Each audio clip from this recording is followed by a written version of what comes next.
Robert Blake, Co-Chair Usindo, menyoroti kondisi perekonomian Indonesia yang stabil dan tetap bertumbuh di tengah tantangan ekonomi global saat ini. Dia menilai iklim bisnis di Indonesia telah mengalami banyak perubahan sepanjang 10 tahun terakhir, di mana pemerintah Indonesia telah memprioritaskan diversifikasi ekonomi dan ekonomi digital. Perkiraan terbaru OECD memproyeksikan tingkat pertumbuhan PDB Indonesia sebesar 5% hingga akhir tahun 2022. Jelas dia dikutip liputan6.com.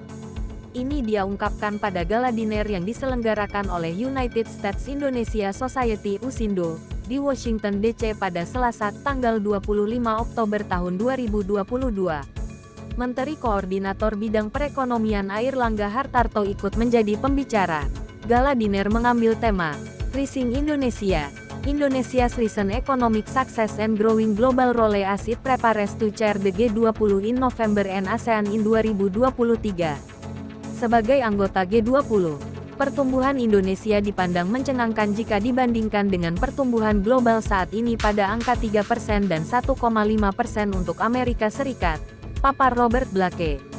Robert Blake secara gamblang menekankan bahwa Indonesia memiliki indikator ekonomi yang kuat seperti meningkatnya ekspor, tingkat inflasi yang relatif rendah, situasi pasar saham yang terus mengalami penguatan, dengan pertumbuhan FDI kedua tertinggi di ASEAN. Perusahaan swasta Amerika Serikat saat ini menanti kabar lebih lanjut dari pemerintah Indonesia untuk dapat melebarkan ekspansi usahanya di Indonesia, lanjut Robert Blake. Hadir dalam gala dinner Usindo ini antara lain Menteri Perindustrian Republik Indonesia, Presiden US-ASEAN Business Council dan perwakilan dari perusahaan swasta Amerika Serikat seperti Freeport, Boeing, Chevron dan Caterpillar. Dalam kesempatan tersebut Menko Airlangga menyampaikan pandangan analitis mengenai kinerja ekonomi Indonesia di tengah-tengah tantangan global.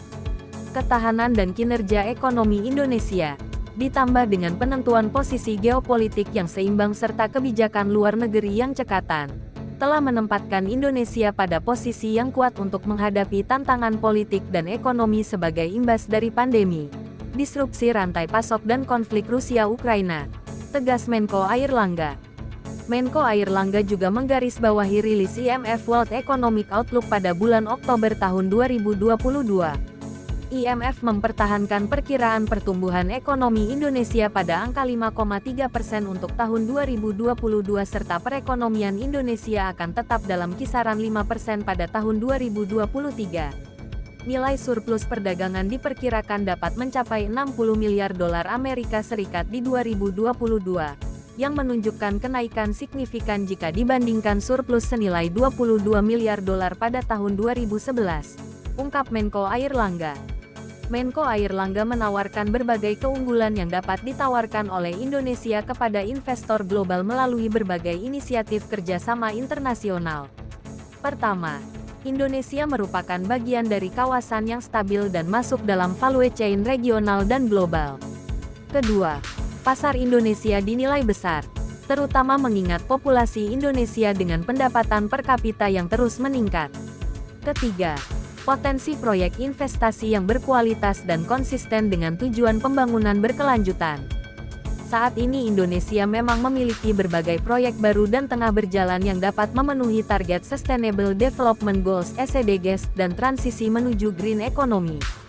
Proyek-proyek tersebut mencakup isu-isu strategis seperti energi bersih, ekuitas dan keseimbangan gender, teknologi informasi, kesehatan publik dan keamanan pangan. Pemerintah Indonesia juga mengakui peran penting dari public and private sector partnership dalam mewujudkan komitmen investasi. Dengan menjadi tuan rumah KTT G20 pada bulan November di Bali, Indonesia telah menunjukkan kepemimpinannya untuk mendapatkan posisi global yang dapat menguntungkan, baik negara berkembang maupun negara maju.